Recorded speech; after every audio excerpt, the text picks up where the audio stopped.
안녕하세요. 진정토크입니다.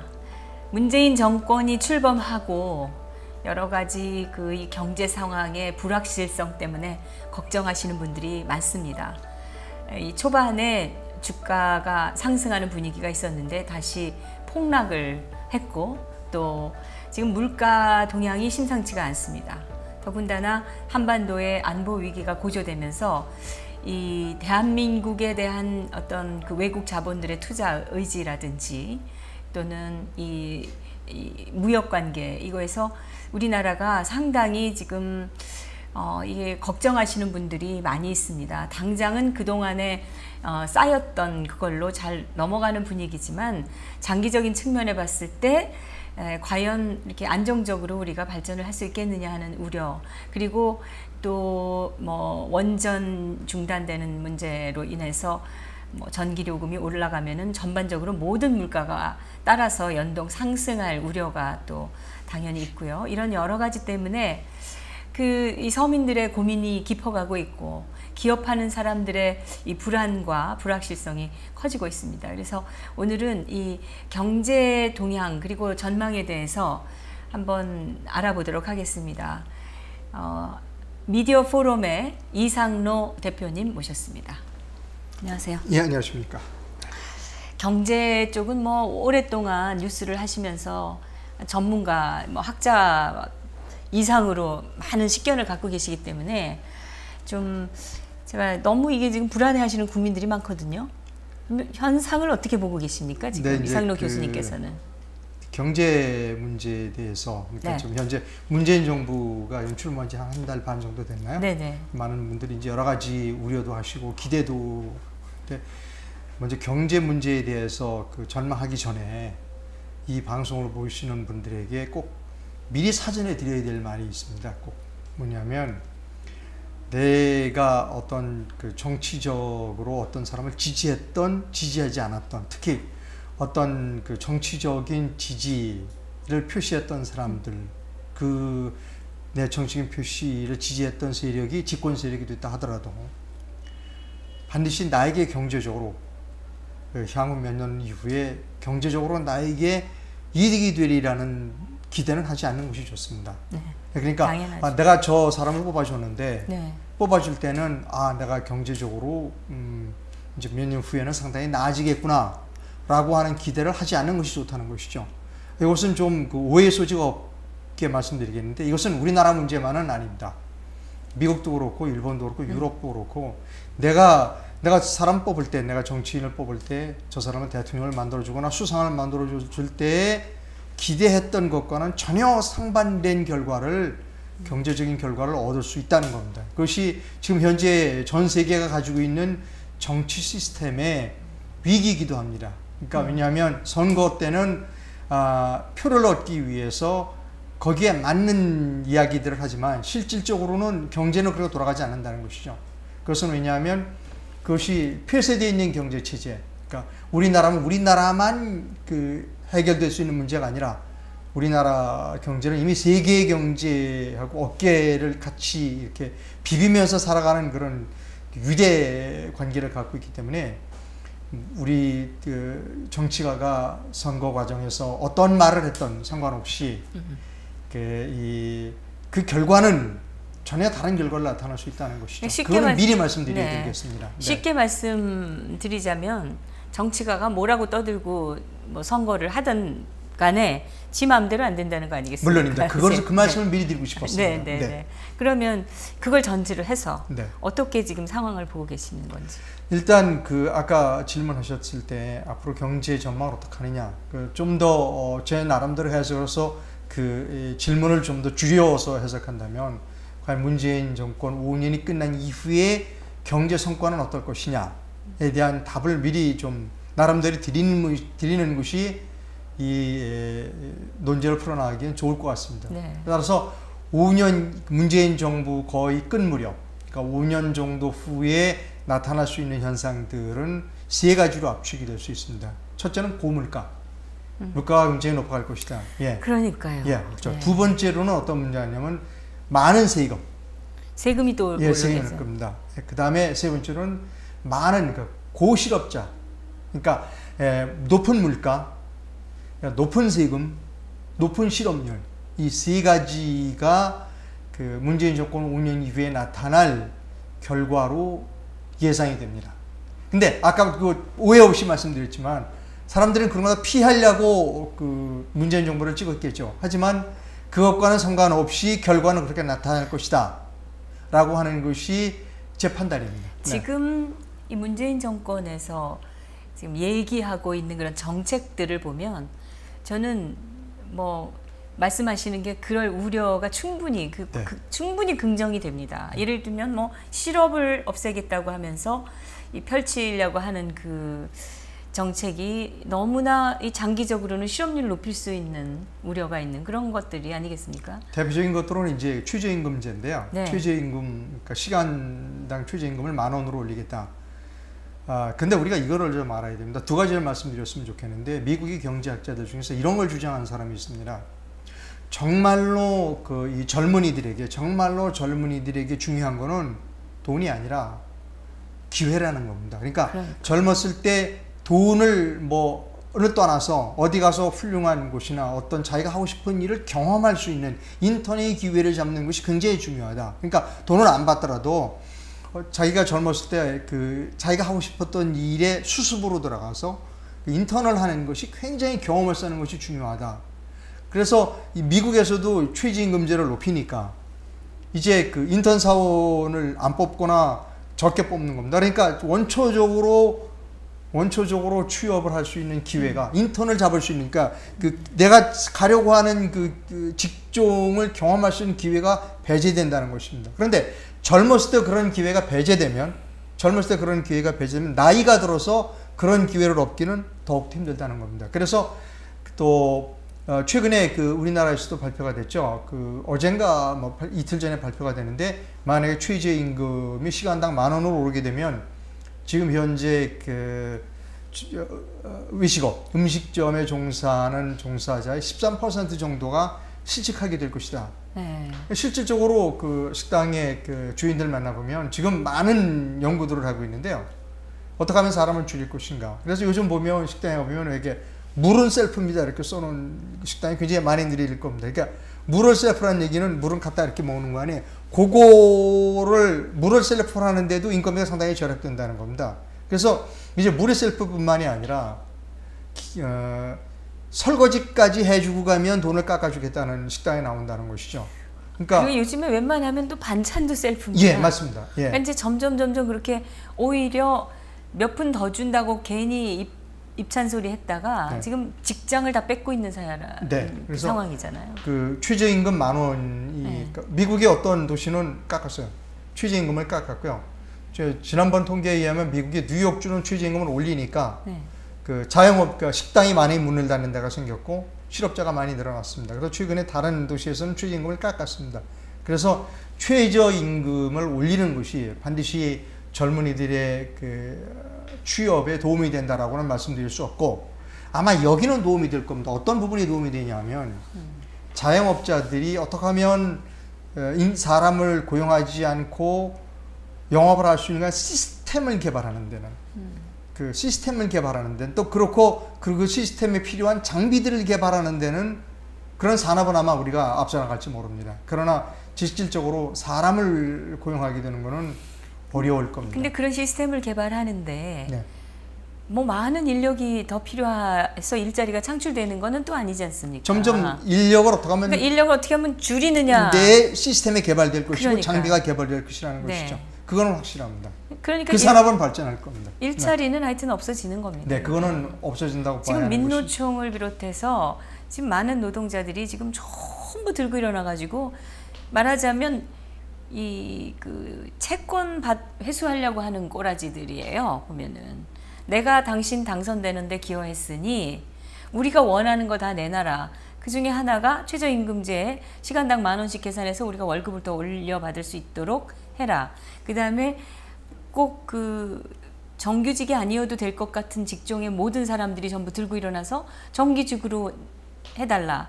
이거 지금 해놨다가는 지금 감당을 할 수가 있겠습니까? 이 국가 재정이? 아까 그 이제 민노총 말씀하셨는데요. 우리나라 민노총 그리고 한노총을 포함해서 우리나라 노동조합에 가입되어 있는 노동자의 수는 우리나라 전체 근로자의 10%밖에 안 됩니다. 그러니까 나머지 90%는 노동조합에 가입할 수 없는 상태의 근로자입니다. 그러니까 자영업자거나 아니면 무슨 은퇴했거나 그런 사람들이기 때문에 과연 그 시간당 임금을 10% 10,000원으로 올린다라고 하는 것이 혜택을 누가 보느냐?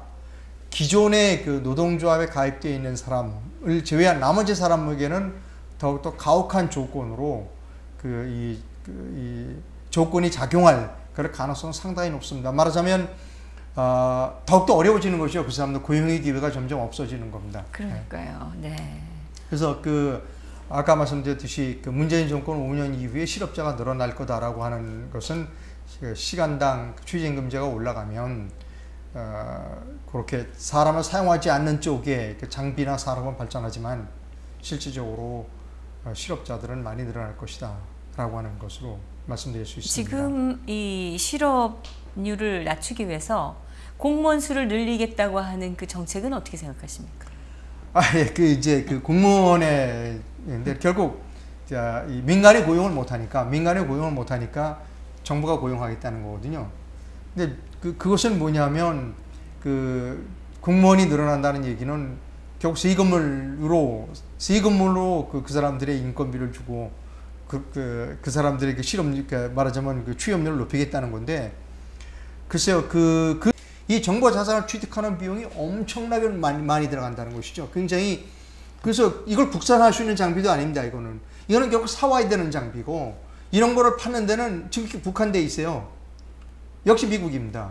예, 그렇게 되면 지금까지는 우리가 미국에서 공짜나 아니면 값싼 가격에 얻어왔던 정보를 굉장히 비싼 가격에 사와야 되는 그러한 비용을 우리가 지불할 능력이 있거나 필요가 있느냐 하는 부분이죠. 그래서 작전권 환수라는 건 좋다는 겁니다. 그런데 작전권 환수를 하게 되면 작전권만 갖고 오는 게 아니라 작전을 제대로 수행하기 위해서는 정보 자산이 있어야 되는데, 정보 자산을 취득하는 비용은 엄청나다. 그리고 이 정보 자산은 국산화가 안 되기 때문에 이것을 투입한다 하더라도 우리가 기술 효과를 얻을 수는 없다는 겁니다.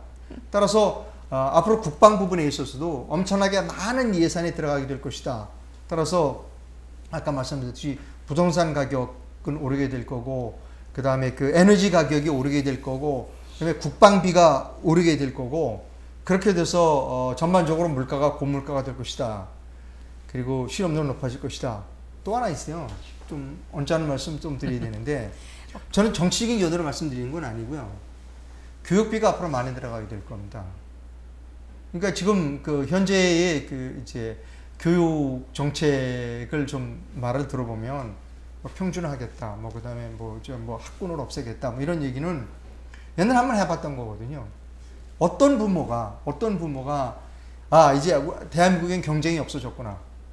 그러니까 우리 애는 편하게 가르치고 우리 애는 이제 공부 안 해도 돼. 그런 부모는 없다는 겁니다. 모든 부모가 이럴 때일수록 이거 큰일 났어.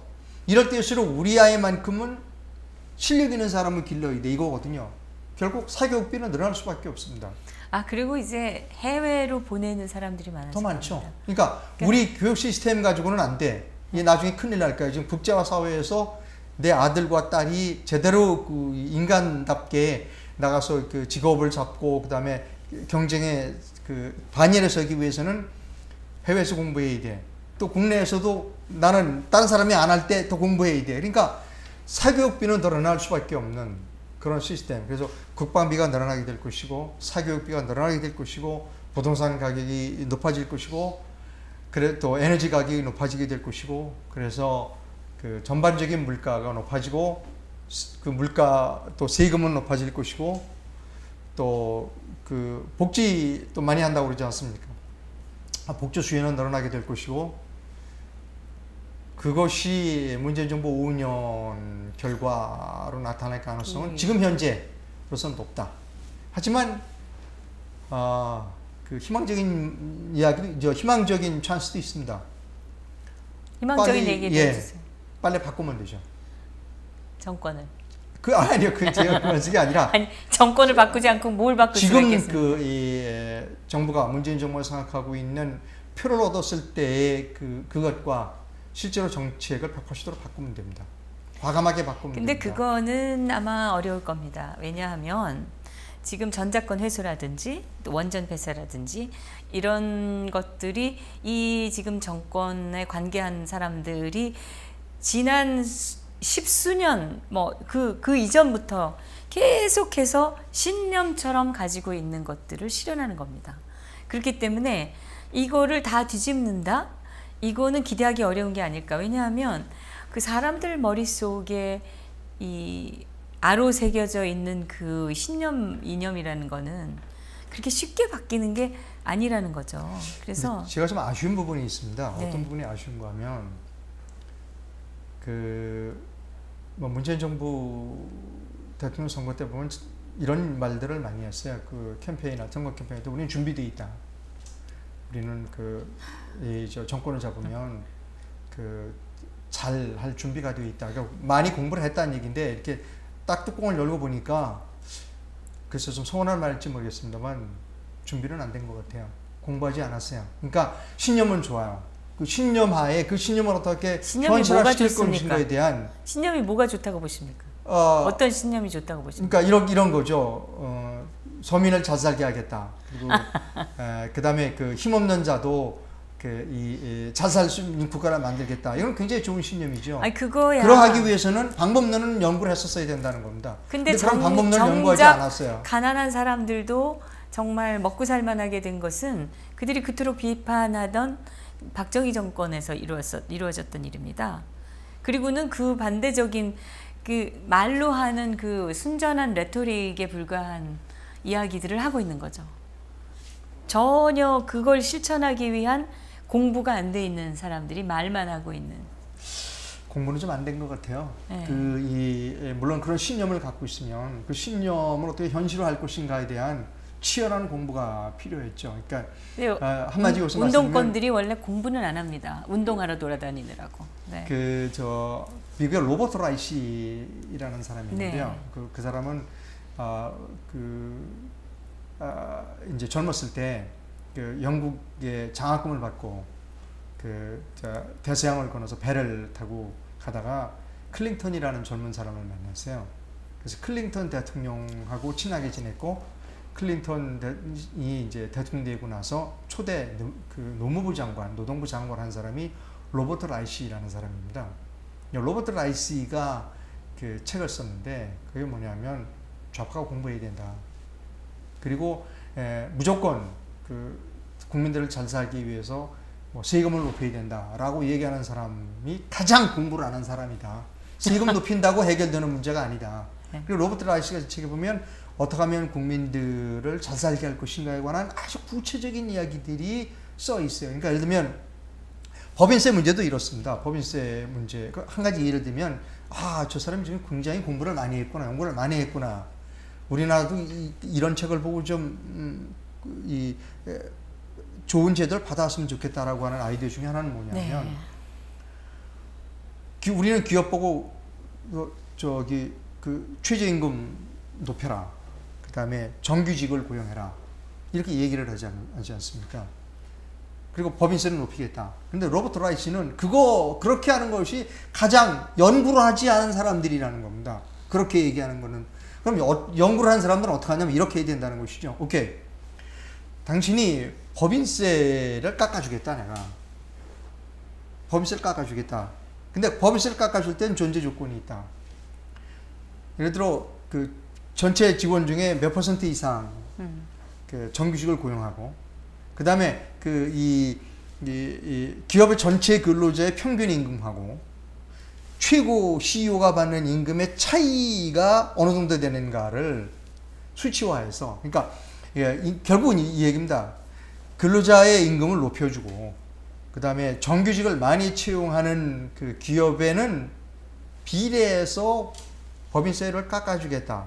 이런 정책을 세우라는 겁니다. 그러니까 무조건 정부가 기업 보고 사람 많이 고용해라, 정규직 고용해라, 뭐 최저임금 올려라 이렇게 얘기할 게 아니라 그거는 이제 각 기업마다 상황이 다를 때니까 아 나는 정비적 많이 뽑고 인건비를 많이 이렇게 줌으로써 내 법인세를 낮추는 게 나한테 유리하겠다. 이렇게 판단하는 게 그걸 하라는 것이죠. 그렇게 선택권을 줘서 기업이 스스로 알아서 자기에 맞게 할 수 있도록 하라는 겁니다. 그래서 가장 연구하지 않은 집단이, 연구하지 않은 정부가 무조건 임금 올려라, 세금 올려라 이렇게 얘기하는 사람들이 가장 연구하지 않은 사람들이다. 그래서 연구 좀 해야 한다라고 얘기하는 것이 로버트 라이시입니다. 그 사람이 클린턴 정부의 초대 노무부 장관을 했던 아주 유명한, 우리나라에도 매우 유명한 그런 학자입니다. 네. 지금 오늘 이 교수님께서 말씀하신 게 앞으로 문재인 정권 지나고 났을 때, 그리고 문재인 정권 내내 우려되는 게 이제 세 가지 얘기하셨고, 고실업률, 고물가, 네. 또 하나가 처음에 말씀하셨을 때 세금, 높은 세금. 세금. 네. 이거 지금 얘기하는데, 세금은 당연히 복지를 더 강화할 것이고, 네. 그 다음에 국방비라든지 이런 거에 기본적으로 저절로 이게 이제 올라갈 거기 때문에 서민들의 세금, 특히 이제 법인에게서 많이 뜯어내려고 할 겁니다. 그런데 그러면 우리 기업들이 세계적인 기업이라고 할 만한 기업도 몇 개 없거니와 그 기업들의 대주주들도 외국 자본들이 대부분인데 그럼 전부 외국으로 보내려고 하지 않겠습니까? 그 삼성만 해도 예. 본사를 미국으로 옮겨라고 대주주들이 지금 협박이라는 게 아니라 강한 압력을 넣고 있다. 이런 얘기가 들리는데 말이죠. 그 부분 조금 말씀드릴 필요가 있습니다. 사람들이 오해해서는 안 되는 부분이 있는데요. 국민 경제와 기업 경제는 따로 놀고 있다는 겁니다. 그러니까 죄송합니다. 이제 문재인 정부 5년 이후에 경제 지표, 기업의 경제 지표는 좋아질 수 있어요. 그러니까 주가가 높아질 수 있고요. 그러면 기업의 이익률이 지금보다 또 높아질 수 있어요. 그런데 왜 경제가, 국민들의 삶이 어렵다고 그러지? 지금 현재 마찬가지입니다. 지금 현재 기업 여러 가지 지표가 좋아요. 삼성전자도 뭐 엄청난 그러니까 그것이 분기별 영업이익을 그것은 우리나라 경제에서 이미 도태될 기업은 다 도태돼 버렸어요. 세계 우리나라 경제가 우리나라만 단독 경제 체제라면, 폐쇄대 경제 체제라면 지금 현재 가지고 있는 경제 정책은 매우 유효할 거예요. 하지만 우리는 지금 전 세계에서 경쟁을 하고 있기 때문에 이미 망한 기업은 거의 다 망했습니다. 한계 기업은 다 망했고요. 지금 상장돼서 잘 나가는 기업들은 이게 우리나라 기업이 아니라고 보시면 됩니다. 세계적인 기업이고요. 그 다음에 이들은 우리나라 규제가 있으면 아까 얘기했듯이 직원도 덜 뽑으면 되고 해외 공장 내리면 되고 해외에서 뽑으면 되고 피해 나갈 방법은 얼마든지 존재하는 겁니다. 그러니까 기업의 가치라든지 기업의 순이익이라든지 주가는 상당히 높아질 수가 있어요. 그러니까 나중에 봐라, 기업의 주가 이렇게 봐라, 내가 임기를 끝내는 마당에 기업의 주가는 이렇게 좋아졌고 기업의 이익률이 이렇게 높아졌다라고 주장할지 모른다는 거죠. 근데 그거는 자기 덕이 아니지 않습니까? 그래서 결국 아까 제가 말씀드렸듯이 이 기업은 이미 우리나라 기업은 세계적인 기업이 됐고요. 이것은 우리나라 경제와는 따로 논다는 겁니다. 일본이 바로 그런 케이스거든요. 일본이 지금 세계적으로 차라리 그 세금을 공무원을 뽑는 데 쓰지 말고 그것이 새로운 산업에 사용될 수 있는 쪽에 투입하는 것이 효과면에 있어서 매우 좋지 않겠는가. 그러니까 예를 들면 이제 세금을 쓰는 국가로부터 그러니까 국민들로부터 세금을 받아서 쓰는 그러니까 위정자가 이게 내 돈이다 생각하면, 이거 정말 내 주머니에서 나가는 돈이다라고 생각하고 세금을 쓰면 절대로 그런 발상을 할 수 없을 겁니다. 이것은 내 돈이 아니고 국민의 돈이다라고 생각하니까. 아니, 꽁돈이라고 생각하는 것 같아요. 글쎄요, 어쨌든 공무원의 숫자를 늘려서 취업률을 높인다는 거는 국민들로부터 세금을 받아서 국민들에게 좀 더 부담을 가중시킬 것이지, 그것이 효과적으로 새로운 산업을 창출해서 국가 경쟁력을 높이고 더욱더 많은 고용을 이룩한다는 것은 기대하기 어려운 발상입니다. 그거는 우리가 상식적으로 생각해도 우리가 공무원이라는 그 직업은 일단 뽑아놓으면은 해고하기도 어렵지 않습니까? 그 당연하죠. 그리고 그냥 무조건 비정규직으로 우리가 하기도 어려운 직종 아닙니까? 그런 거를 잔뜩 뽑아놓고 몇만 명을 더 뽑겠다고 얘기하는 것은 자기가 뭐 5년을 할지 1년을 할지는 알 수 없으나 대통령을 끝나고 난 다음에 그 이후의 생각은 나는 모르겠다 하는 수작 아닙니까 이게? 일본에서 가장 최근에 읽은 책 중에 일본의 그 젊은이들이 가장 좋아하는 직종이 지방 공무원이라는 겁니다. 네. 왜 지방 공무원이냐면 공무원은 일단 뭐 일본도 안정돼 있고, 두 번째로 지방 공무원은 소득은 적더라도 지방 물가도 쌀 뿐만 아니라 일이 많지 않으니까 중앙 공무원보다처럼. 그래서 지방 공무원을 가장 선호한다는 것이죠. 그러니까 일본에서도 이 공무원이 문제인 겁니다. 그래서 이 공무원을 많이 뽑는다는 거는 국가가 올바르게 경제 정책을 펴고 있지 못하다, 건전하지 못하다라고 하는, 이 기존의 그러니까 나라가 할 수 있는 일도 민간에게 이양하는 추세인데, 민간이 하고 있는 일, 또 하지 않은 일까지 공무원의 숫자를 늘려서 이 일을 해보겠다. 글쎄요, 그거는 아주 바람직하지 못한 정책이라고 생각합니다. 도대체 누가 이런 발상을 해가지고 하는 건지, 이게 단순히 그냥 아이디얼하게 이 지도자 한 사람의 머릿속에서 나오는 건지, 이거를 사실은 진짜 한탄스럽거든요. 저 개인적으로. 그래서 누가 그렇게 발상했는지 모르지만, 어떤 인간이 그런 정책을 모르지만 만들어내요. 이건 도움이 됐을 겁니다. 만약하면 네. 지금 대학에 졸업했거나 대학에 있으면서 내가 지금 공무원 시험을 준비하려고 하는 사람들한테 공무원 숫자가 늘어나는 거는 내게 취업의 기회가 늘어나고, 또 그 부모들도 뭐 공무원 숫자 적게 뽑는 것보다 많이 뽑는 게 내 아들이나 딸이 공무원 시험에 합격될 확률이 높아지니까 그건 매우 도움이 되겠죠. 그런 식의 계산이 있지 않았나 싶습니다. 결국은 자기 지지층이라고 할 수 있는 계층을 위한 파퓰리즘 정책에 불과한 거지, 국가의 대계를 위해서 내놓은 정책은 아니라는 생각이 들거든요. 그 공무원 시험에 응시하는 사람도, 또 그 공무원 시험에 응시하는 학생의 학부형도 똑같이 지금 우리 정면 대표께서 말씀하신 이것이 국가를 위해서 올바른 일이 아니라고 하는 것을 알고 있습니다. 저는 그렇게 생각해요. 국가를 위해서 이게 올바른 일은 아니라고 할 수 있지만 지금 당장 내가 살고 보자. 그렇죠, 바로 그거죠. 네. 아까 이제 말씀드렸듯이 문재인 정부 5년 이후에 실업자가 늘어날 것이라고 하는 부분은 그렇고요. 이제 물가가 오를 것이다라고 하는 부분에 좀 제가 말씀을 좀 드렸으면 좋겠습니다. 네, 부동산과 관련돼서 제가 물가가 오를 거라고 하는 거는 부동산 정책을 좀 얘기했으면 좋겠는데요. 최근에 김현미 국토부 장관이 취임하면서 이랬어요. 최근에 부동산 가격이 오르는 거는 투기꾼 때문이다. 그래서 강남 4구에 지금 집을 5채 갖고 있는 사람이 있는데, 그 중에 최근에 4채에다가 한 채를 더 산 사람이 있다, 강남에. 그런 사람이 작년보다 53%나 증가했고, 또 그 중에 29세 이하, 그러니까 자기 돈으로 안 산 사람이죠. 그런 사람의 숫자도 54%나 증가했다. 이런 통계 수치를 발표하면서 투기꾼 때문이다. 투기꾼을 잡겠다. 그러니까 투기를 잡으면 부동산 가격이 내려갈 것이다 라고 하는 부분인데, 이 통계가 잘못됐다는 거예요.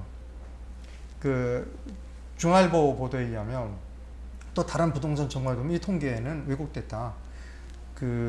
강남 4구에서 집을 4채에다가 한 채를 더 산 사람이, 강남에 한 채를 더 산 사람이 숫자가 늘어난 게 아니라 우리 18%에서 19%로 줄었다. 그러니까 그 통계를 왜곡했거나, 김현미 장관은 왜곡했거나 모르고 그 통계를 잘못 이용한 것이다 라고 하는 것인데요. 저는 모르겠다고 생각하고 싶진 않고 왜곡했을 가능성이 크죠. 근데 부동산 가격이 왜 오르는가에 대한 정확한 이해가 부족했다는 것이죠. 그러니까 부동산 전문가들은 수요가 부족했기 때문에 올랐다는 것이죠. 그러니까 우리가 주택 보급률 같은 경우에 지금 95%인데 사실은 주택이 원활하게 돌아가기 위해서는 105% 정도 돼야 되는 거거든요. 근데 우리는 150%를 안 되니까 10%가 부족한 것이죠. 그 다음에 이제 재개발 이런 것들이 많이 진행돼서 이제 멸실되는 주택이 많은데 이사갈 곳이 없고요. 또 주택이 이제 노후됐어요, 우리나라가. 그러니까 이제 새로운 주택을 새로 건립을 해야 되는데, 이런 거에 상관없이 규제하겠다라고 해서 이제 투기꾼으로 모두 몰고 규제를 하니까 어떤 문제가 생기는 거 하니까, 주요한 강남을 규제하니까 엉뚱하게 풍선 효과에 의해서 다른 곳이 부동산 가격이 오르는 겁니다. 그리고 이제 여기 그 부동산 가격이 오르는 요 부분에 대한 규제를 DTV, LTI 같은 것, 그러니까 담보 비율을 낮춘다든가 이런 걸 하게 되면, 그리고 그 여기는 규제하지만 서울을 중심 지역을 제외한 나머지 지역은 규제하지 않았단 말입니다. 근데 사실은 위험한 건 어디가 더 위험하냐면 이 서울의 중심보다 이 서울의 외곽이나 지방도시가 더 위험한 겁니다. 왜냐하면 이미 지방도시는 그 지금도 집이 남아돌고 있거든요. 그렇죠. 예. 근데 이런 집이 남아도는 곳에 그 풍선 효과에 의해서 그 이 퍼져나가게 되면 오히려 지방 쪽은 버블이 생기게 되는 겁니다. 그리고 금리가 올라간다든가 할 경우에 타격은 어디를 받느냐? 지방이 받게 되어 있는 거죠. 그러니까 굉장히 위험한 일입니다. 그러니까 정확하게 진단을 잘 못하면 굉장히 위험한 일입니다. 그래서 벌써 새 정부 구성되고 김여배 장관이 취임하고 나서 규제를 내놓았는데, 규제 내놓고 보름 만에 다시 올랐어요. 규제 이전으로 지금 다시 올랐거든요. 강남에 이런 데를 이미 사람들 학습한 겁니다. 이 국민들은 이게 규제가 잘못됐구나. 지난번 노무현 대통령 때 학습 효과가 있는 거죠. 이제 잘못됐다. 그래서 틀림없이 오를 것이다. 이 정권이 끝나면 오를 것이다라고 하는 것 때문에 이미 그리고 나는 실수요자야. 뭐 내가 투기하는 거 아니고 어차피 집을 사두고 난 여기서 살 거야. 차라리 저 변두리 집은 팔아버리고 여기 들어와서 살 거야. 이렇게 생각하는 사람들이 사는 거죠. 그래서 계속해서 부동산 가격은 오른다라고 하는 부동산 불패 신화를 재현할 것이라고 하는 사람들의 심리가 있습니다. 그러니까 계속해서 부동산 가격은 오르게 되고, 부동산 가격이 오르게 되면 물가는 오르게 되고, 그래서 그 고물가 체제를 유지할 것이다라고 하는 것이고요. 그래서 부동산 문재인 정부 말이면 아마 옛날 노무현 정부 말과 같은 그런 엄청난 부동산 가격의 폭등이 예상될 것으로 노무현 봅니다. 정권에서 그 경제 문제는 진짜 다시 돌이키고 싶지도 않습니다. 얼마나 혼란스럽고 노동 문제라든지 부동산 문제라든지 교육비라든지 이 모든 게 정말 대한민국을 들었다 놓지 않았습니까 그때? 노무현 대통령도 솔직히 시인했어요. 자기가 부동산만큼은 실패했다고. 만약에 물러날 때 부동산은 자기가 실패했다고 솔직히 그런데 자기가 시인했습니다. 실패를 한 걸로 뭐 사과를 한 것도 아니고 그걸로 피해 본 사람들은 다 어디서 보상을 받으란 말입니까? 덕본 사람이 맞습니다. 아니, 부동산 가격이 올라서 부자들은 덕을 받습니다. 그러니까 일부 그렇게 네. 부자들 재벌들 미워하면서 네. 결국은 돈 있는 사람들이 더 희희낙락하게 만들어 놓고 서민들만 힘들게 됐었다는 거죠. 아마 문재인 정부 운영도 그렇게 결론이 나질 가능성이 큽니다. 예. 그런데 그 서민 팔아가지고 이 대통령 된 사람 아닙니까 지금? 제가 아까 말씀드렸잖아요. 정당한 과정도 아니었지만 초기에 제가 말씀드린 게 내가 누구를 지지했다고 그래서 저 사람이 내 경제적인 상황을 호전시켜 줄 것이라고 기대하지 않는 게 좋다. 우리나라뿐만 아니라 미국도 마찬가지고 유럽도 마찬가지라는 걸 미리 서두에 말씀드렸습니다. 근데 결국은 국민들이 이 상황을 분별하고 정보를 찾고 알고 있는 국민들이 아니라 그런 거는 모르고 그저 감정적으로 말에 선동되는 사람들이 결국은 피해를 보죠. 피해를 보는데 그들의 선택입니다, 사실은. 글쎄, 근데 네. 그런 거를 피해보지 않도록 말해주는 것이 언론입니다. 예. 언론이 그 역할을 안 하고 언론이 이제 이념에 빠져 있으니까. 그런데 지금 김현미 국토부 장관도 이 사람이 지금 일산 출신인데 일산은 부동산도 그렇고 경제가 완전 침체됐어요. 지난 한 10년 동안에. 그렇죠. 거기 네. 국회의원을 3선인가를 하면서 뭐 기여한 게 없다고 뭐 그랬는데 거기 좌파들이 많이 이사 가면서 다시 재선됐다 이런 말이 또 막 있을 정도. 그런데 정치는 잘 모르겠고요. 네. 네. 근데 그런 그 실적도 변변이 없는 그런 사람이 지금 국토부 장관을 해서 대한민국 전체의 이 부동산과 이 개발 문제를 총괄한다라는 것 자체가 국회 청문회 통과했어요, 근데. 그러니까요. 이게 지금 다른 사람은 통과 못했지만 국회 청문회 대한민국의 통과했습니다. 이 굴곡의 역사가 다시 시작되는 것이 아닌가 걱정을 많이 하고 있는데 지금 말씀하신 거에서 이제 물가 부분하고 우리가 결국 실업률이 높아질 것이다 라는 얘기를 하셨는데 물가 부분에서 좀 한 가지만 더 짚어보고 네. 또 얘기를 하시죠. 그 네. 물가가 이제 많이 오를 고물가 이게 될 것이다 얘기하셨는데 네네. 부동산 말고도 많죠. 또 지금 사회 간접 많습니다. 비용들이라든지 에너지 문제인데요. 에너지 문제. 네, 가장 큰 게 에너지 문제입니다. 옛날에 일본에서 후쿠시마 원전 사고가 있었습니다. 그때 매우 놀라운 일이 일어나는데요. 일본이 우리보다 기술이 많이 발전됐고 첨단 기술을 갖고 있는 기업들이 많잖아요. 네. 이런 공장들이 그전에는 외국으로 이전을 하지 않았습니다. 그러니까 중국이나 다른 나라, 한국으로 이전한 거는 첨단 기술이 아닌 첨단보다 조금 처진 기술을 갖고 있는 기업들이 한국으로 왔고, 그보다 더 기술이 떨어지는 것이 이제 중국이나 베트남, 동남아로 갔죠. 근데 후쿠시마 원전 사고 이후에 일본 사람들이 개념이 바뀌었습니다. 이거 큰일 나겠다. 왜냐하면 일본처럼 지진으로부터 취약한 나라에 첨단 공장을 갖고 있는 것이 굉장히 위험하다는 생각을 갖고 있었어요. 그래서 백업 차원으로, 그러니까 백업 프로그램을 가동해야 되겠다라고 생각해서 일본의 첨단 소재 공장들이 대거 한국으로 이전했습니다. 많이 이전해 왔어요, 한국으로. 그것은 우리에게 굉장히 좋은 일이죠. 일본의 첨단 기술을 갖고 있는 분들이 많이 이전해 왔는데, 이전해 온 두 번째 이유는 뭐냐면, 한국이 지진으로부터 안전하다라고 하는 이유도 있지만, 두 번째로는 전기값이 싸다는 것 때문에 이사를 온 겁니다. 일본은 굉장히 전기값이 비싼 나라거든요. 그러니까 전기요금이죠. 전기요금이 비싼데 우리는 연금이 싸니까 일로 이사 온 겁니다. 자, 이제 좀 더 얘기를 진전시켜서요. 지금 우리 문재인 정부가 원전을 이제 포기하고, 그다음에 이제 석탄 포기하고 LNG나 이런 쪽으로 이제 또 태양광이나 풍력 발전으로 소위 얘기하는 재생에너지 쪽으로 가겠다는 거 아니에요. 그것은 무엇을 의미하는가 하면 고비용을 감수하겠다는 겁니다. 고비용. 그러니까 원전의 발전 단가는 상당히 싸거든요. 근데 우리는 그런 이렇게 싼 것을 포기하고 비싼 걸로 가겠다는 거죠. 근데 그 논리는 지난번에도 문재인 대통령이 왜 후쿠시마 때 3천 명이 죽었다고 그래서 일본에 항의를 받았잖아요. 후쿠시마 원전 사고로 죽은 사람은 한 사람도 없어요.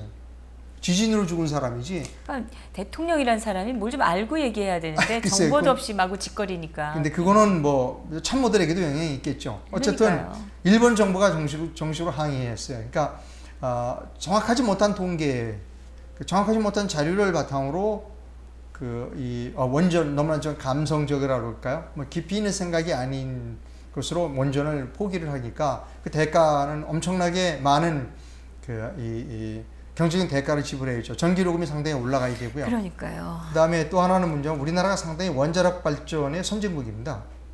굉장한 선진국이에요. 우리가 수출도 그걸로 많이 하지 않습니까? 예, 앞으로 우리가 그것부터 상당히 많은 수출이 효과돼. 그다음에 원자력 발전이 진화해 가고 있어요. 그러니까 옛날의 원자력 발전소와 지금의 원자력 발전소는 굉장히 진화해서 보다 안전하고 보다 효율적인 게 되고요. 앞으로의 원자력 발전소는 보다 하겠죠. 안전하고 그 다음에 원자력 발전소는 보다 안전한 쪽으로 지금 이렇게 계속 진화하고 있는 중이고, 이 진화에서 우리 대한민국이 굉장히 커다란 역할을 하고 있다는 것을 세계의 원자력 발전 업계가 이게 알고 있는 부분이에요.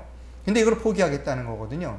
최근에 이제 우리가 흔히 예를 들고 있는 것 가운데 독일을 예를 드는데, 독일이 아마 이 태양광 발전을 포함한 재생에너지 발전 비율이 굉장히 높은 나라입니다. OECD 국가에서. 그러니까 독일은 원전을 짓기를 포기했어요.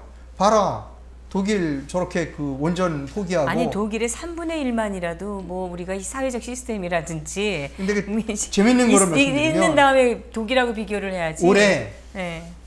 구라파 지역에 겨울에 태양이, 그러니까 말하자면 햇빛이 적었어요. 그래서 독일이 블랙아웃 위기까지 됐어요. 그러니까 전기가 부족해서 블랙아웃 위기까지 와서 이거 안 되겠구나. 그래서 지금 독일도 다시 원전을 생각하고 있거든요. 또 하나 재미있는 거는 뭐냐면 싱가포르 얘기입니다. 싱가포르는 청정 국가라고 그러잖아요. 근데 싱가포르이 원자력 발전을 만들겠다는 겁니다.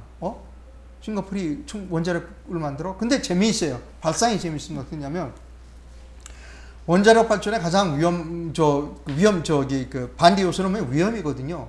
그러니까 원자력 발전소가 폭발할 일은 전혀 없습니다. 원자력 발전이 발전소가 폭파, 자기 스스로 이렇게 폭발하는 수는 물리적으로 불가능합니다. 그러니까 우라늄 석장 스스로 폭발은 불가능하고요. 근데 그런 그 두려움과 공포를 계속 떠들고 있거든요. 있죠. 네, 그런 이제 가능성에 대해서 정보도 없이 싱가포르는 국민들을 어떻게 두렵게 해결하려고 만드는 그러냐면 거죠. 예.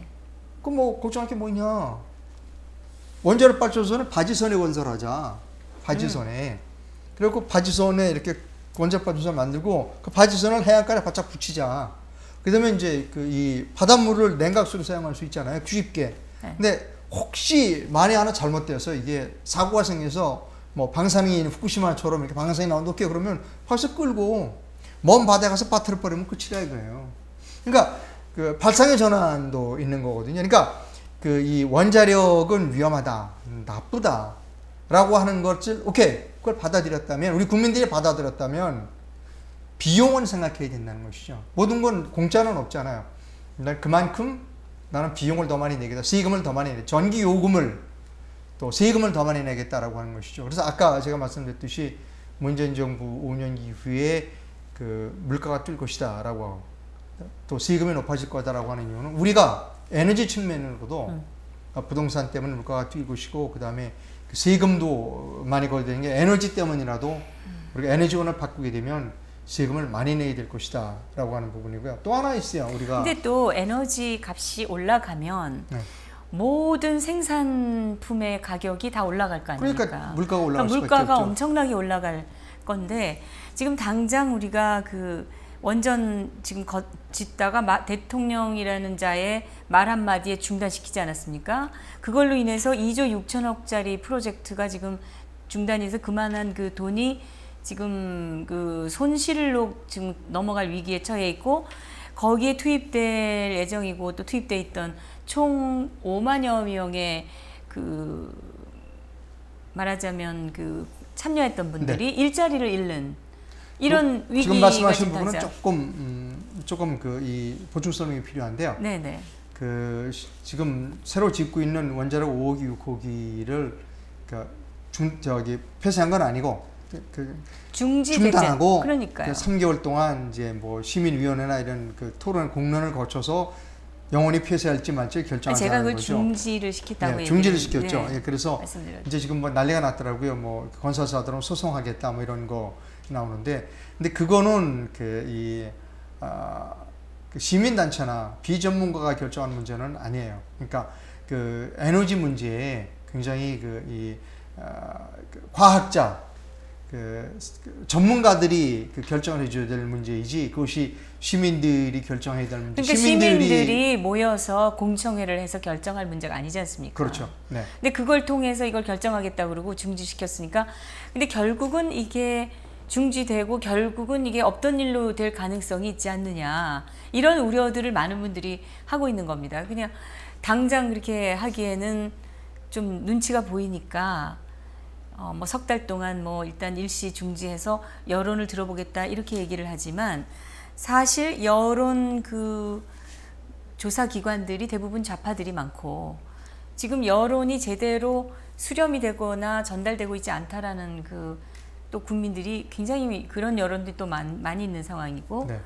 말씀하신 대로 민간인들이 나서 가지고 또 전문적 지식이 없는 사람들이 나서서 뭐 무슨 환경 문제나 이런 거 단순한 논리로다가 이런 국가적인 사업을 수조 원짜리 사업을 결정하도록 한다는 것 자체가 이게 얼마나 아마추어적이며 파퓰리즘적인 정책인가. 뭐 그 결국은 돈으로 해결해야 되는 비용으로 해결해야 되는 문제입니다. 그게 다 그런 주장하는 예. 사람들이 또 세금은 안 내려고 하는 경우가 많이 있습니다. 뭐 국민들에게 이제 제대로 결정을 하려면 자, 이렇게 뭐 원자력 발전소가 없으면 안전하겠죠. 일단 뭐 나중에 어떻게 돼? 일단은 원자력 발전소가 없으면 방사능이나 이런 부분은 안전하다. 대신 돈은 더 내야 된다. 돈은 더 내야 된다. 물가가 오르고 세금 더 내야 되는데 국민들이 선택해달라고 그런 하는 부분을 정확하게 전달을 안 하잖아요. 그건 안 했죠. 그런 그러니까 설명, 전달 안 했죠. 예, 이런 결정에 따르는 파장, 부작용 이런 거에 대한 설명을 전혀 없이 이건 국민의 안전을 위해서 없애야 된다고 얘기하면 거기에 반대할 국민들이 정확한 정보를 모르고 반대할 국민들이 있겠냐는 거죠. 언론이 가르쳐줘야죠. 언론이 알려주고 해야죠.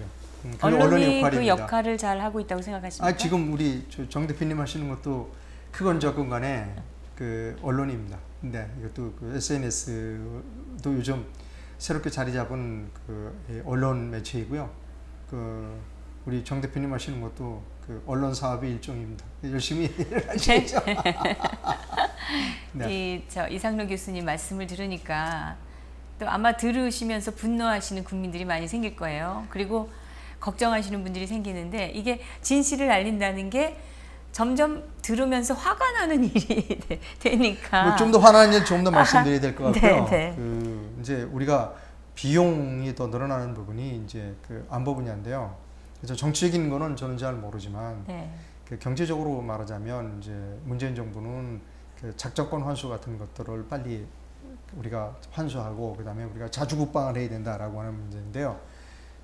자주국방이라고 하는 게 그 나쁘지는 않습니다. 그러니까 자기 나라가 스스로 자기 나라를 지킨다는 것처럼 그 좋은 일은 없겠죠. 너무 당연하게 들려. 네. 근데 이제 문제는 뭐냐면 돈인데요. 네.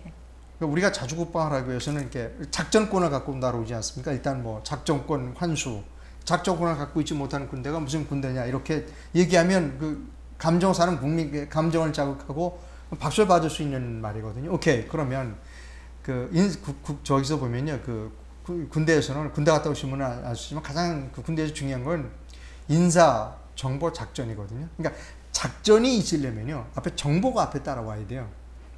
정보는 뭐냐면 우리가 작전권을 환수한다고 해도 그렇죠. 작전권을 갖고 있어 할 수 있는 게 아무것도 없는 거예요. 정보가 없으면 아무것도 할 수 없거든요. 근데 지금 정보라고 하는 거는 굉장히 그 인공위성이라든지 여러 가지 정보 자산들이 필요한데 이게 굉장히 비용이 많이 들어가고 굉장히 하이 테크놀로지예요. 따라서 우리가 작전권을 환수하겠다 그러면 오케이, 너 작전권 환수하지. 그럼 정보는 어떻게 할 거야? 내가 정보 안 줘. 지금까지 줬던 거. 그 정보를 안 주면 어떻게 되냐? 우리가 이 정보 자산을 취득해야 되는데 유명한 기업들이 많지만 일본 경제에 기여하는 바는 그렇게 많이 크지 않습니다. 그러니까 미국도 마찬가지고요. 미국의 훌륭한 기업들이 많지만 미국의 경제에 기여하는 바가 크지 않은 건 마찬가지. 그것을 계속 공격하고 있는 거 아닙니까? 미국이나 일본이나 유럽이나 다 마찬가지고요. 따라서 기업의 이 여러 가지 지표가 주어졌다고 해서 그것이 우리 국민 경제에 도움이 됐다. 그리고 앞으로도 계속 도움이 될 것이라고 기대하는 것은 올바른 그 기대가 아닙니다. 그래서 아까 제가 말씀드렸듯이 기업은 별개로 갈 것이다. 기업은 기업이 별개로 가는 것을 가지고 우리가 앞에 경제가 좋았다고 얘기하면 안 된다. 따라서 그럼 우리는 어떤 정책을 펴야 되느냐? 100개의 삼성전자가 우리의 슬로건이어야 된다는 겁니다. 그러니까 삼성전자를 우리가 비난하고 뭐 완전히 나쁜 것처럼 얘기하지만 예를 들어서 우리나라에서 삼성전자와 같은 기업이 100개 있다고 생각하면 뭐 아무 걱정할 필요 없는 거죠. 그러니까 우리는 이 100개의 삼성전자가 우리 국민들이 내걸어야 할 슬로건이라고 저는 생각합니다. 근데 지금 좌파 정권에서 얘기하는 건 삼성 해체입니다, 사실은. 그 통진당에 또 이 정의당이나 이런 쪽도 아마 어떻게든 재벌을 갖다가 해체를 한다든지 재벌을 압력을 넣어서 하여튼 이 기업들을 쪼개려고 하는 이런 목적들을 가지고 있는 게 아닌가, 저는 이런 생각이 드는 게, 통진당에서 예전에 공약을 걸었을 때 삼성전자를 3,000개의 작은 회사로 전부 해체 분해시키겠다라는 게 당의 공약이었습니다. 통진당 해산됐잖아요. 아니, 해산됐지만 지금 이석기 석방하라고 지금 민주당의 그 지방자치단체장이나 국회의원들이 지금 피켓 들고 시위하겠다고 지금 인터넷에 삼성전자는 우리가 해서야만 해체될 수 있는 기업은 그러니까요. 아니고요. 이런 어리석은 사람들이 지금 정권을 잡았다는 건데, 지금 말씀하신 것처럼 제 얘기도 기업들은 이미 좀 큰 기업들은 자기들이 나아갈 수 있는, 피해갈 수 있는 그런 선택의 여지가 있다는 거잖아요. 네. 그렇기 때문에 여기서 우리가 기업에 압박을 가면 갈수록 이 사람들이 외국으로 도피라는 표현은 맞지 않고 공장을 이전한다든지, 뭐 경제적인 선택을 하는 거죠. 경제적인 자기들의 선택, 또 대주주들이 원하는 방향의 그렇죠. 선택을 할 수밖에 없는, 결국은 중소기업, 이 땅에서 운영을 할 수밖에 없는 서민들, 중소기업들 운영하시는 분들은 피해를 본다는 거 아닙니까? 그분들은 어떻게 선택의 여지가 없는 또 자영업자들. 네. 그럼 지금 결국 우리가 그런 그 숫자가 훨씬 많고. 그래서 아까 제가 말씀드렸지 않습니까? 그러니까 엄청난 내가 우려가 정치적으로 되는 지지를 거죠. 했지만 네. 내가 지지한 선택의 결과가 반드시 나에게 유리하지는 않다. 유리하고 기대하지 말라. 그러니까 제가 이 텔레비전을 시청하시는 우리 텔레비전을 시청하시는 시청자분에게 드리고 싶은 말씀은 지금이야 이제 정부가 미국 정부, 구라파 정부, 일본 정부, 한국 정부가 수립하고 있는 경제 정책이 내 개인에게 도움이 되리라고 기대하지 않는 게 좋겠다. 그러니까 각자가 알아서 판단을 하셔라. 근데 재빠른 사람들은 벌써 판단했어요. 부동산 규제해도 오를 것이다라고. 재빠른 사람들은 부동산 지금 강남 부동산 사고 있어요. 규제해도 상관없어. 난 나중에 내가 집 살 집인데. 그러니까 이미 그 학습 효과가 있기 때문에 이미 그렇게 많이 했고요. 그러니까 이 텔레비전을 보시는 사람들은 기대하지 않는 게 좋겠다. 또 미국의 트럼프도 기대하지 않는, 미국인들도 트럼프를 기대하지 말고, 일본인들도 아벨 기대하지 말고, 뭐 한국 사람도 뭐 우리 정부를 기대하지 말고 각자가 무엇이 경제 원칙에 가장 적합한 것인가를 스스로 판단해서 스스로 포트폴리오를 구성하고 스스로 앞날을 결정하는 것이 가장 현명하다는 겁니다. 그리고 나중에 실망해서 그리고 비난하지 않는 게 좋겠다. 그거는 자기가 선택에 대한 책임이라는 겁니다. 그러니까 결국 능력 없는 사람들은 대책을 세울 수 없는 상황이고요. 그러니까 암담하게 생각하는 분들, 내가 알아서 이걸 다 할 수 있는 능력이 스스로 없다고 생각하고 그냥 그 충실히 직장 다니면서 월급 받아서 성실하게 사는 사람들은 지금 치솟는 물가와 그 다음에 늘어나지 않는 수입과 이거에 조율을 할 수 없는 상황이 많이 될 것이고, 말씀하시는 거 들어보면은 결국 누구를 뽑았든 기대하지 말고 다 네가 뽑은 대로 당하고 살아도 할 말 없는 것이다. 아니 저는 그 당하고 살아라는 얘기는 절대 말씀드리기 아니고요. 아니, 기대하지 말고 본인 스스로가 예, 무엇이 경제 원칙에 적합한 것인지를 스스로 판단해서 포트폴리오를 바꿔라. 그래서 어떻게 보면 지금 우리 정미원 대표가 하는 이 방송을 보고 계시는 시청자는 굉장히 행복한 사람들이다, 복받은 사람들이다, 이런 말을 해주잖아요. 이게 그 정부에 기대지 마라. 그러니까 미국 정부, 일본 정부, 한국 정부에 기대지 말고 본인이 판단해서 새로 포트폴리오를 가라라고 해주는 방송이 지금 있나요? 아마 없을 것 같은데, 예. 그러나 이런 방송을 보고 계시다는 건 굉장히 찬스를 잡은 것이다라는 것이죠. 그래서 저는 언론이 중요하다. 예. 우리나라 언론이 거의 천편일률적으로 정부의 정책을 그냥 누구는 이랬다, 누구는 이랬다, 뭐 이랬고 이제 반론은 뭐다 이런 걸로 끝나잖아요. 그러면은 그냥 단도직입적으로 구체적으로 마지막으로 질문 하나를 네. 드리자면, 그러면 돈이 여유가 있든 또는 없든 어디다 투자를 하고 포트폴리오를 어느 방향으로 가야 되겠습니까? 뭐 금을 사야 되겠습니까? 아니면 뭐 어찌됐든 기업은 그냥 알아서 간다니까 그냥 믿고 주식을 사야 되겠습니까? 어떻게 부동산을 그러면 사야 되겠습니까? 다들 불안하잖아요, 그런 게. 그런 데 대해서 현실적인 조언을 해주신다면 그럼 이제 이 경제 문제, 전반적인 경제 문제가 아니라 개인의 이 재테크 문제 쪽으로 들어가는데요. 그러니까 개인이 뭐 포트폴리오를 새로 다 알아서 하라니까. 뭐 제가 조금 그런 걸 원하는 분들에게 개인적인 팁을 드린다면, 보편적인 팁을 드린다면, 네. 조심해야 될 건 뭐냐면 연령대별로 다르다는 겁니다. 많은 사람들이 어디 부동산 사면 좋다, 그래서 오케이 좋은 줄 알지만 나이가 지금 현재 몇 살이냐는 것이죠. 그건 굉장히 중요하다. 왜냐하면 사업 계획을 세울 때 듀레이션, 그러니까 사업 기간을 얼마나 잡을 것인가 굉장히 중요하잖아요. 근데 내가 살 날이 앞으로 얼마나 남았는지 이거를 생각하지 않고 포트폴리오를 짜는 건 굉장히 위험하다. 그래서 저는 나이 드신 분에게는 지금 말씀드리고 싶지 않고요. 젊은이들에게 제가 이 팁을 드리고 싶다면 결혼을 빨리 해라. 예, 결혼을 빨리 해라. 뭐 직업이 없는데 직업이 없더라도 빨리 해라. 예, 빨리 해서 두 부부가 혼자 벌지 말고 빨리 벌어라. 그리고 집을 사라. 집을 사라. 빚을 얻어라도 집을 사라. 왜 그러냐면 각국 정부가 생애 최초 주택구입자, 그러니까 그렇죠. 네, 처음으로 집을 사는 사람에게 대해서는 파격적인 혜택을 주는 겁니다. 이거는 어떻게 보면 공짜에 가까워요. 근데 이렇게 공짜에 가까운 혜택을 나이가 들어서 취하지 말고 아주 어렸을 때 빨리 혜택을 받아라. 이건 뭐 내가 혜택 받는다고 다른 사람에게 피해를 주는 거 아닙니다. 그러니까 정부가 빨리 혜택을 받으라고 하는 거니까 빨리 받아야죠. 그러니까 저는 그 젊은 그 사람들에게 얘기는 빨리 결혼해라. 그리고 집을 빨리 사라. 그리고 집을 살 때 이거 이제 지금부터는 욕먹을 얘기인데요. 욕을 먹더라도 꼭 할 말은 해야 되겠습니다. 일본의 경우를 봤으면 좋겠다. 지방에 집을 사지 않았으면 좋겠다는 겁니다. 왜냐하면 인구가 줄어드니까 일본은 그 동경 도심에 그 건물들이 많이 늘어납니다. 거기는 이제 용적률 같은 거 이제 완화하니까 일본 도심에는 자꾸 동경 도심에는 그 건물이 올라가고, 건물이 올라간다는 얘기는 집값이 싸진다는 걸 의미하는데, 지방에 있던 사람들이 그 외곽에 있던 사람들이 보다 더 싸지는 거예요. 이게 동경 도심이. 그러니까 외곽에 있던 사람들이 전부 안으로 들어오잖아요. 그래서 지금 일본의 그 전원도시라고 옛날에 갔던 사람 쪽에는 그 노인들밖에 없는 그런 전원도시 굉장히 많아요 지금. 그래서 제가 이거 굉장히 이 방송 나가면 그 저를 비난할 사람이 많은데요. 비난해도 할 수 없습니다. 우리는 일본을 따라가잖아요. 그러니까 일본의 케이스를 봐서 가난한 지방 도시를 피했으면 좋겠다. 왜냐하면 인구가 우리가 줄기 때문에 이제 점점 인구가 줄수록 사람들은 서울이나 이런 대도시로 몰려질 수밖에 없다.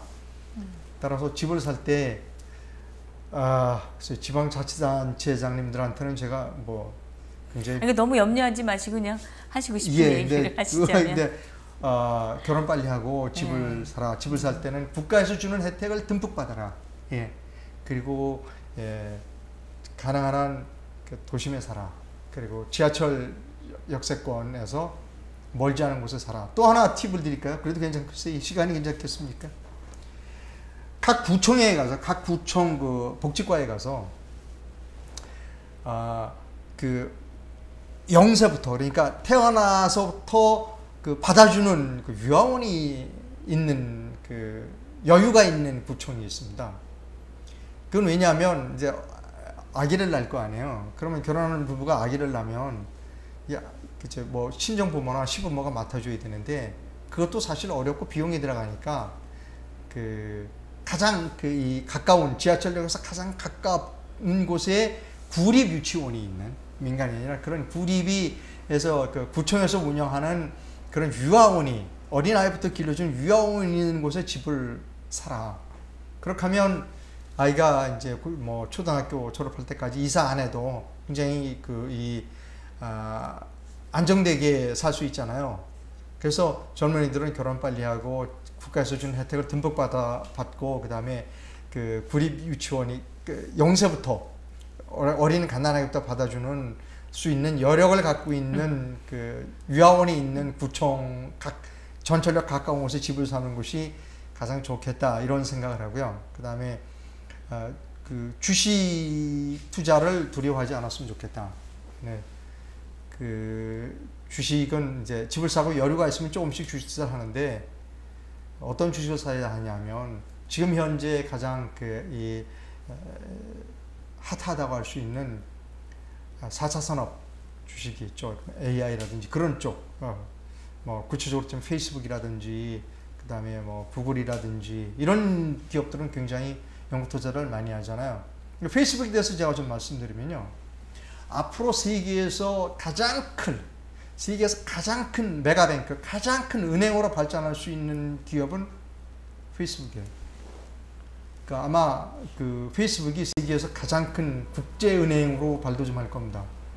그래서 그런 곳에 그 책을 좀 계속해서 신기술이나 AI라든지 뭐 그 다음에 그런 쪽 책을 좀 열심히 보고 공부를 해서 주식 투자를 하는 것도 조금씩 돈을 이제 지분이 이제 안정됐으니까 그렇게 해서 주식을 늘려나가는 것이 굉장히 좋을 것이다. 그렇게 하면 주식 투자를 그런 쪽에 공부를 하면 시대에 뒤처지지 않는, 주식 투자 안 하다 하더라도, 하지 않는다라도 뒤처지지 않는다는 겁니다. 그리고 또 한 가지 팁을 드린다면, 국내 정치 문제에 그렇게 민감하게 뭐 어차피 누가 정권을 잡아도 우리나라 경제는 우리가 해결할 수 있는 문제는 아니다. 예. 뭐 지난번에 대선에 나왔던 대선 주자 뭐 5명이 다 대통령이 됐어도 뭐 지금보다 더 크게 경제가 나아지지는 않았을 것이다. 그러니까 앞으로도 마찬가지다는 것이고요. 그리고 너무 정치적으로 저는 좀 동의하지는 않습니다. 네, 우리가 네. 대한민국이 그 정치적인 그 풍파, 이런 이념적인 그 갈등으로 인한 소모만 적어도 네. 지금보다는 훨씬 여건이 좀 좋지 않을까. 우리가 좀 더 경제 발전과 국민들의 삶과 민생에 좀 더 투자를 할 수 있는 여유와 그런 그 비용이 더 나오지 않을까. 근데 뭐 그런 생각이 들고요. 예. 또 그 지금 우리가 정치적인 이 격동 때문에 그동안 지난 뭐 한 1년도 안 된 그 기간 동안에 소모된 그 국가적 손실 이런 걸 생각하면은 우리가 정치적인 그 이슈에 대해서 국민이 분명히 정신을 차리고 지켜보고 의견을 얘기하지 않으면은 더 한 일도 생길 수 있는 아주 우리가 엄청난 역사적인 그 교훈을 얻었다는 생각이 들거든요. 제가 아까 그 주식에 그 관심을 갖고 공부를 하고 그 이제 첨단 산업 쪽에 공부를 좀 했으면 좋겠다라고 하는 부분이 바로 그런 부분인데요. 결국 현명해집니다. 그렇게 되면 사람들이 국민들이 현명해지죠. 예. 그래서 현명해진 사람들은 현명하게 판단할 겁니다. 근데 그 공부를 하라는 겁니다. 제 얘기는 공부를 하라는 겁니다. 공부하지 않으면 앞으로 그렇죠. 여러 가지로 본인에게뿐만 아니라 국가 전체적으로도 어려워질 것이다. 그리고 저 아까 정치적인 말씀을 좀 하셨지만 어차피 민주주의가 가지고 있는 가장 치명적인 약점이 포퓰리즘인데 표인데 글쎄 어떤 후보도 이 과감하게 그 경제 원리대로 여러분 뭐 정부 믿지 말고 여러분 그 경제 원리에 따라서 행동하십시오. 나는 그렇게 정치를 피했습니다라고 하는 후보가 과연 앞으로도 나올까? 그거는 좀 회의적이라는 것이죠. 네. 그래서 제가 드리고 싶은 말씀은 기대하지 말고 본인 스스로가 판단해서 공부해서 포트폴리오를 갖춰나가는 것이 좋겠다. 우리는 네. 앞으로 고물가, 높은 세금, 그리고 높은 실업률은 필요할 수 없을 거다. 네. 네. 거기에 맞춰서 행동해라. 그게 이제 결론이 될 텐데 네. 우리 젊은이들에게 이제 주로 주신 말씀인데 젊은이들이 사실 요즘처럼 진지하게 공부를 안 하는 시대가 있었을까 싶을 정도로 요즘 젊은이들이 공부가 부족하다 그런 생각이 들어요. 그래서 지금 걱정입니다, 사실. 네, 오늘 이 긴 시간 동안 말씀 감사드리고요. 다음번에는 네. 좀 연세가 드신 분들의 그 대한 팁을 좀 주시는 시간을 좀 주셨으면 좋겠습니다. 예, 그 부분도 다음에는 네. 그렇게 하겠습니다. 네. 그 부분도 결코 왜냐하면 우리가 고령자 수가 상당히 늘어났기 때문에요. 네. 예, 그 연세 드신 분들이 아니 우리 어떻게 지금 뭐 100세 시대라고 하고 뭐 네. 120세를 바라본다고 하는데 우리가 뭐 연세의 기준을 어디서부터 잡아야 되느냐? 앞으로도 우리가 수십 년 이걸 해야 되는데 지금 생명보험회사들은 비용 설계를 다시 하고 있어요. 120세로. 그러니까요. 네. 다음 시간을 또 모시고 기대를 해보겠습니다. 예, 감사합니다. 네, 예. 감사합니다. 감사합니다. 네, 오늘 뭐 어떻게 들으셨는지 모르겠지만 사실 상당히 비관적인 이야기입니다. 이 문재인 정권 지나면서 우리는 고물가, 고세금 그리고 이 그 고실업률에 시달리게 될 것이다라는 건데 이것을 헤쳐갈 그 책임을 가지고 가야 될 사람이 결국 우리 자신일 뿐이라는 결론을 내렸으니까 마음이 가볍지는 않습니다. 그런데 우리 삶에 좀 더 충실하게 우리가 한 발 한 발 그래도 이 닥친 환경을 이기고 나가는 것은 각자의 또 역량에 달렸다는 생각을 우리가 할 수밖에 없지 않나 그런 생각을 합니다. 그래서 다음 시간 또 기대해 주시고요. 다음 시간에는 보다 구체적으로 그럼 이 고물가 시대를 우리가 어떻게 현명하게 살아야 되는지 이런 이야기들을 좀 한번 나눠보도록 하겠습니다. 그리고 이런 그 어려운 경제 상황에서 우리가 어떤 준비를 또 해야 되는지에 대해서도 한번 더 자세히 나눠보도록 하겠습니다. 진정토크였습니다. 감사합니다.